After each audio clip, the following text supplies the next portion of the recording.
อยู่ทุกขณะจิตความรักพร้อมที่จะอยู่กับเราแล้วก็คือเมตตาธรรมหายไปก็ขาดเมตตาก็ขาดไปด้วยอำนาจของโทสะที่เกิดอารมณ์ฉุนเฉียวโมโหง่ายหากใครที่เพิกเฉยก็จะไม่รักพลังที่ซ่อนเร้นแฝงอยู่กับตัวเราที่ไม่มีความรักนั้นด้วยแรงอาฆาตอาจไม่มีความรักก็ไม่มีแต่ปรากฏเป็นความเฉยๆปรากฏขึ้นเวทนาเหล่านี้มีอยู่3เวทนาด้วยกันที่ปรากฏอยู่ในคนและสัตว์บางทีก็รักบางครั้งก็ชังบางครั้งก็เฉยอย่างนี้เป็นต้นขณะที่เราไม่เคยที่จะแบ่งปันความรักให้ใครที่เราบอกว่าหญิงชายหนุ่มสาวรักกันเขายังต้องรักตัวเองมากกว่ารักคนที่เป็นคู่ครองคู่รักกันดังนั้นเราไม่เคยหยิบยื่นความรักให้เขาอย่างแท้จริงก็ตัวเองรักตัวเองมากกว่าดังนั้นปัญหาการหย่าร้างปัญหาของคู่ครองปัญหาต่างๆของสามีภรรยาเมื่อได้อยู่กันชั่วชีวิตเดี๋ยวแต่งงานเดี๋ยวหย่าขาดกันเดี๋ยวมีหญิงอื่นชายอื่นเปลี่ยนคู่ครองเป็นว่าเล่นอันนี้แหละเป็นปัญหาที่เกิดขึ้นจากที่ตนเองก็ยังไม่รักตนเองแล้วจะไปรักคนอื่นได้อย่างเที่ยงแท้แน่นอนอย่างไรเพราะฉะนั้นการที่เราพูดแต่เพียงลมปากว่ารักคนนั้นเป็นอย่างนั้นรักชายหนุ่มหญิงสาวแสดงความรักต่อกันว่ามีความพึงพอใจต่อกันดูข้อผูกพันที่เรามีข้อผูกพันกันทางจิตใจก็เรื่องของความรักที่เป็นมิจฉาทิฏฐิบางคนก็เรียกว่าเป็นคู่ครองกันเพราะว่ายอมกันไม่ถือยศถือศักดิ์ถือตำแหน่งหน้าที่การงานจึงเกิดความรักได้แต่อุปสรรคที่เป็นความรักที่สำคัญก็คือความเห็นผิด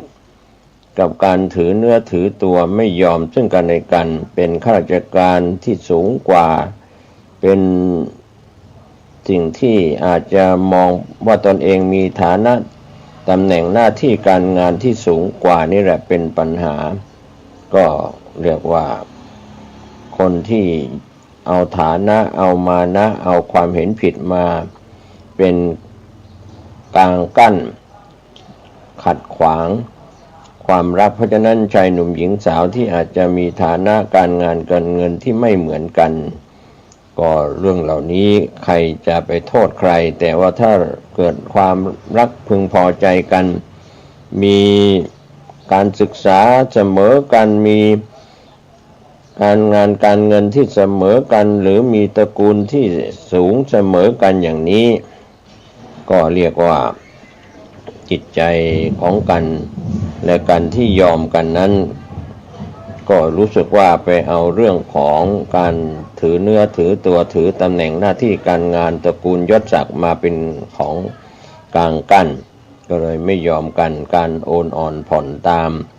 กันเรียกว่าเป็นคู่ทุกข์คู่ยากเราจะเห็นได้ว่าพ่อแม่ปู่ย่าตายายในสมัยอดีตนั้นเป็นสามีภรรยาอยู่ร่วมทุกข์ร่วมสุขกันมีลูกเต็มบ้านมีหลานเต็มเมืองดังนั้นความทุกข์อันยิ่งใหญ่ของมนุษย์จะเป็นในสมัยอดีตก็ดีในสมัยปัจจุบันก็ดีหรือจะมีต่อไปในอนาคตก็คือ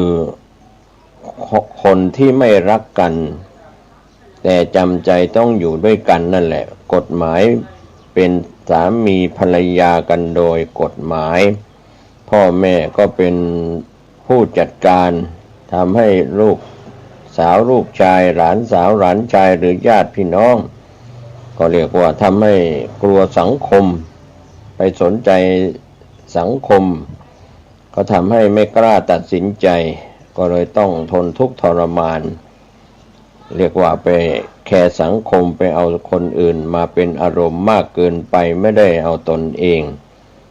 คือความเป็นพ่อเป็นแม่ลูกสาวลูกชายของตนครอบครัวของตนเป็นอย่างไรต้องให้ความสำคัญดังนั้นวันนี้มนุษยชาติไม่ว่าจะเป็นคนไทยหรือชาวต่างชาตินั้นต้องการเสรีภาพในการดำเนินชีวิตนะครับท่านผู้ฟังแต่บางครั้งก็ไม่ยอมจำนนกันเพียงกรอบแห่งกฎหมายที่นำมาใช้บีบบังคับก็คือการจดทะเบียนสมรสหรือข้อผูกพันใดๆก็เป็นความทุกข์ทรมานที่สุดของมนุษย์ที่จะต้องมากล้าเผชิญกับความทุกข์ที่ไม่สมยอมหรือยอมกันเพราะเรียกว่าไม่ได้รับเสรีภาพก็อยู่ในกรอบแห่งกองทุกข์เรียกว่าทุกข์ใหญ่เพราะเกิดจากคู่ครองที่ไม่รักกันไม่เป็นความรักทั้งสองฝ่ายรักตนเองนั้นดีแล้วต้องรักคนที่อยู่ใกล้ชิดที่เป็นสามีเป็นภรรยาเป็นคู่ครองเป็นคนรักของตนดังนั้นวันนี้เราจะรักสามีก็ต้องให้สามีเขามีอิสรภาพในความเป็นมนุษย์ของเขาด้วยหรือเราจะรักภรรยาก็ต้องให้อิสรภาพความเป็นมนุษย์ของภรรยาด้วยแม้แต่คนอย่างคนก็เป็นอย่างนี้สัตว์ก็เช่นเดียวกัน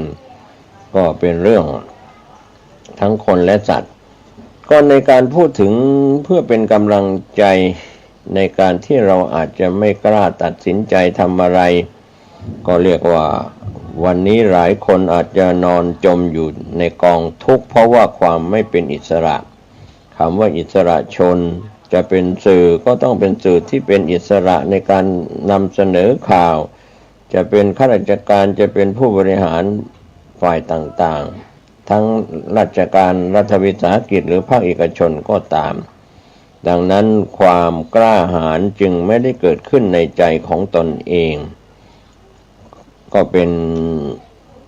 ความกล้าหาญที่จะใช้ในการเดินทางไปต่อสู้กับอุปสรรคขวากหนาม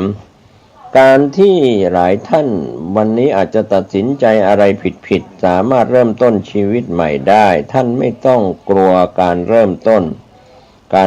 นใหม่มักจะดีกว่าการยอมจำนนอยู่ในกองทุกข์อยู่ในปลักแห่งความทุกข์ดังนั้นการตัดสินใจอะไรไม่มีใครมาช่วยตัดสินใจได้นอกจากท่านจะตัดสินใจด้วยตัวของท่านเองอย่างมากอย่างเก่งก็แค่ปรับความทุกข์ยากลำบากกับคนที่เราสนิทกันจะเป็นเพื่อนหญิงด้วยกันเพื่อนชายด้วยกันเพื่อนร่วมงานด้วยกันหรือใครต่อใครหลายคนก็ปลอบโยนกันโรคบางอย่างนะครับท่านผู้ฟังก็รู้อยู่วงการแพทย์กินยาก็หายแต่บางอย่างชนิดต้องผ่าตัดหายบ้างไม่หายบ้างตายบ้างท่านก็คิดว่าจำเป็นต้องผ่าตัดเมื่อท่านต้องยอมเจ็บก็อย่าคิดว่าจะเยียวยาด้วยวิธีเดิมๆเรื่องนี้บางคนนั้นอาจจะมองและก็เป็นคนเทิดทูนในความเป็นสามีภรรยาหรือคู่รักกันก็บูชาคนที่เรารักกันกระทั่งตัวเองต้องจบชีวิตไปด้วยโดยไม่ได้ประโยชน์อะไรจากสิ่งที่ตนพยายามที่เราเรียกว่าความรักบางคู่ก็ต้องตัดสินใจจบชีวิตด้วยกันฝ่ายใดฝ่ายหนึ่งหรือทั้งคู่ไม่คุ้มค่าเลยอย่างนี้เป็นต้นดังนั้นการใช้ชีวิตที่จะไปฝากความรักก็เหมือนหลายคนมีความรักหลายชนิดรักเพราะหลงรักเพราะรู้รักเพราะเข้าใจรักเพราะสงสาร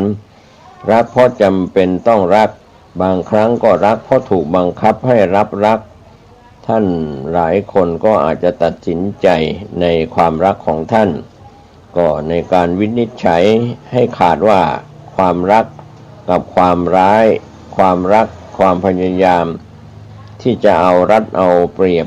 ซึ่งกันและกันนี่แหละความรักหรือความพยายามกลั่นแกล้งเป็นเหตุแห่งทรัพย์สินและก็ด้านกฎหมายดังนั้นองค์สมเด็จพระสัมมาสัมพุทธเจ้าที่เป็นศาสดาเอกในโลกท่านจึงตรัสจากภาษาบาลีแปลเป็นใจความในภาษาไทยว่าที่ใดมีรักที่นั่นมีทุกข์ก็มีความหมายพระองค์ทรงปฏิเสธความรักมองโลกในแง่ร้ายแต่เพราะพระพุทธองค์ทรงมองเห็นแล้วว่าโลกก็เป็นอนิจจังไม่เที่ยงมีความพลัดพรากหล่นหายไปจากกันและกันได้เรารักสิ่งใดหากสิ่งนั้นหลุดมือเราไปเราก็เป็นทุกข์เพียงสร้อยคอถูกขโมยไปเราก็เสียใจไปหลายเดือนนับภาษาอะไรกับต้องสูญเสียสิ่งอื่นที่มากกว่านี้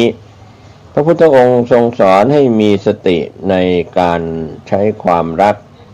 จะเป็นรักที่บริสุทธิ์เช่นความรักของพ่อของแม่ก็ตามทุกอย่างล้วนแฝงไว้ด้วยการพัดพรากจากกันทั้งสิ้นที่ใดมีรักที่นั่นมีทุกข์จึงเป็นความจริงก็เรียกว่าเป็นอมตะวาจาที่ไม่มีการคัดค้านได้ก็ขอให้พวกเราทั้งหลายท่านผู้ฟังผู้มีสติปัญญาทำความเข้าใจว่ารักจะเป็นรักที่บริสุทธิ์ผุดพองหรือเป็นรักที่ร้อนแรงร้าวรานหรือว่าร้อนรนก็ตามเราต้องตามให้ทันอารมณ์รักก็มักเป็นอารมณ์ที่สุดโต่งเป็นอารมณ์ที่อยู่เหนือความเป็นจริงดังนั้นวันนี้เรามาพิจารณาตัวเราเองว่าทุกครั้งที่เรารักใครรักอะไรอารมณ์เราเบิกบานชื่นบานตัวเบาวาบวิวผิดปกติหรือไม่เป็นอารมณ์ที่ดีใจที่ได้มาเหมือนได้ครอบครองอะไรไว้เหมือนมีทิพยสมบัติอยู่กับเราสิ่งที่เป็นทิพย์แต่ก็ไม่รู้ตัวเหมือนกันว่าเราได้อะไรมาครอบครองไว้ก็ต่อเมื่อสิ่งนั้นหลุดลอยไปเรียกว่าฟื้นคืนสติมาได้ก็เสียใจเศร้าโศกพิไรลำพันธ์อะไรอาวรณ์ความรักอารมณ์รักที่สุดโต่งท่านจึงบอกว่ารักมากก็ทุกข์มากทุกข์เพราะตามอารมณ์ของตัวเองไม่ทันดังนั้นวันนี้การที่เราได้มาศึกษาเรื่องของตัวท่านเองก็จะรู้เท่าทันอารมณ์ได้มากกว่าให้คนอื่นมาสั่งมาสอนมาบอกมาเสนอความรักให้ถ้าเรารักตนเองแล้วเราจะรักใครเราก็มีความยั้งคิดก็เป็นส่วนหนึ่งที่เราจะให้กำลังใจของคนซึ่งรักต่อกันจะเป็นหญิงที่รักชายที่รักหญิงหรือในปัจจุบันนี้ยังมีชายรักชายหญิงรักหญิงซึ่งเราถือว่าสิทธิหญิงชายเสมอกันทุกๆชีวิตนั้นกำลังสร้างความรักเป็นกำลังใจให้เกิดความรักกันทุกดวงช่วยกันบ่มเพาะความรักก็ขอให้ท่านจงช่วยกันประคับประคองคนที่เคยรักกันอยู่ก่อนก็ให้รักเสมอต้นเสมอปลายบางคนมาพูดในตอนที่สามีภรรยาทะเลาะกันหรือคนรักบาดหมางใจกันแย่งชิงคู่รักชิงรักหักสวาทกันก็กลายจากความรักก็กลายเป็นความขัดแค้นเคืองกันดังนั้นความรักก็มีสิ่งที่เราจะต้องประคับประคองความรักเรียนรักให้เป็นความเข้าใจบ้างก็จะเป็นเรื่องดีเพราะรักนั้นเป็นเรื่องของอารมณ์แต่เข้าใจเป็นเรื่องของเหตุผลก็ได้ดังนั้นการที่อารมณ์ของเราเปลี่ยนแปลงง่ายเพราะสื่อสารต่างๆสิ่งยั่วเย้าอารมณ์เหตุผลก็จะอยู่กับ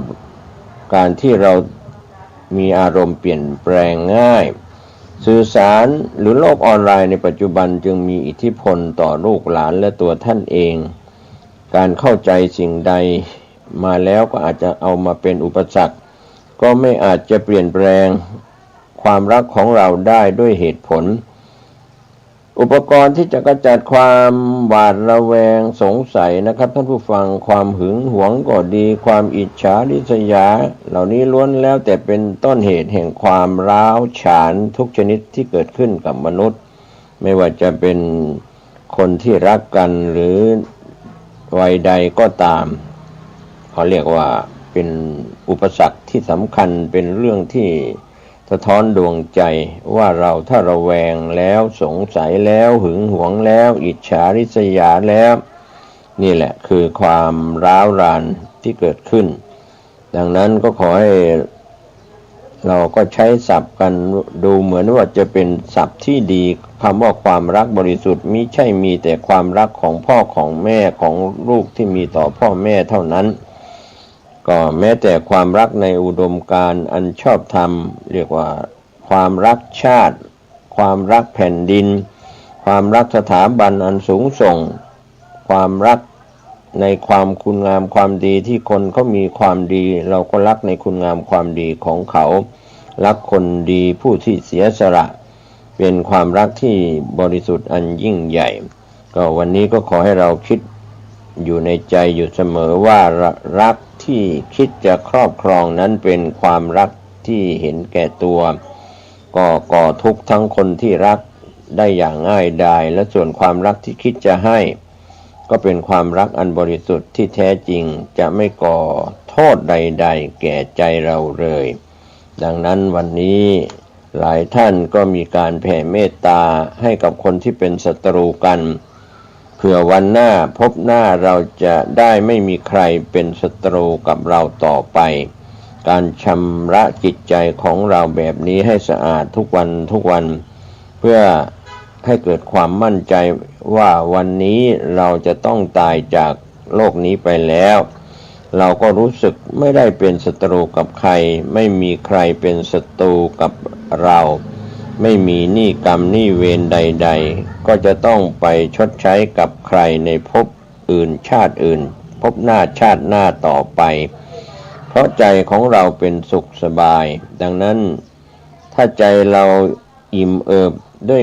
บุญกุศลเริ่มต้นที่เรามิใช่รอให้เขาเริ่มต้นตัวท่านเองนะครับเริ่มต้นที่ดีวันนี้ก็ไม่ใช่รอให้ถึงวันพรุ่งนี้เพราะวันพรุ่งนี้อาจไม่มีเราอย่างนี้เป็นต้นเป็นตัวอย่างก็เป็นเรื่องที่หลายท่านอาจจะพูดถึงเรื่องนี้ในตัวอย่างบุคคลอื่นๆทั้งคนไทยและชาวต่างชาติมามากมายในปัจจุบันนะครับสถานการณ์โควิด -19 จะเกิดกี่ระลอกจะกลายพันธุ์หรือไม่อย่างไรความเครียดก็เกิดขึ้นกับบุคคลเหมือนไฟที่สุมขอนเรียกว่ากลุ่นลุกอยู่ภายในใจของคนที่มีความห่วงใยในสถานการณ์โควิด -19 เครียดความเครียดนี้จะเก็บสะสมอารมณ์ร้ายอารมณ์ร้อนทีละนิดละนิดบางครั้งอาจไม่รู้สึกตัวความเครียดที่เกิดขึ้นกับคนทุกเพศทุกวัยตั้งแต่เด็กเล็กๆหนุ่มสาวผู้ใหญ่กระทั่งวัยชราดังนั้นความเครียดจึงเป็นตัวทำลายทั้งร่างกายและจิตใจของตัวท่านเองการที่หลายท่านจะเยียวยาได้เรื่องของความเครียดที่เกิดจากอารมณ์ความเครียดจะเกิดจากความคิดนั้นก็ขอให้ท่านได้เข้าใจเถิดว่าตามหลักการทางจิตวิทยาทางพุทธศาสนาก็มองว่าความเครียดเป็นโรคที่ร้ายแรงความเครียดเป็นภัยมืดที่ซ่อนตัวอยู่ใกล้กับตัวเราความเครียดเป็นโจรที่คอยปล้นความสุขของชีวิตความเครียดเป็นตะกอนชีวิตที่เราสั่งสมไว้เรียกว่าสั่งสมไว้ทีละนิดทีละนิดทีละน้อยโดยไม่รู้ตัวกระทั่งเป็นสนิมในใจเป็นสนิมอารมณ์ที่ค่อยๆกัดกร่อนทำลายความรู้สึกดีๆของชีวิตกว่าจะรู้ตัวก็สายเกินแก้ดังนั้นวิธีที่เราจะแก้ความเครียดได้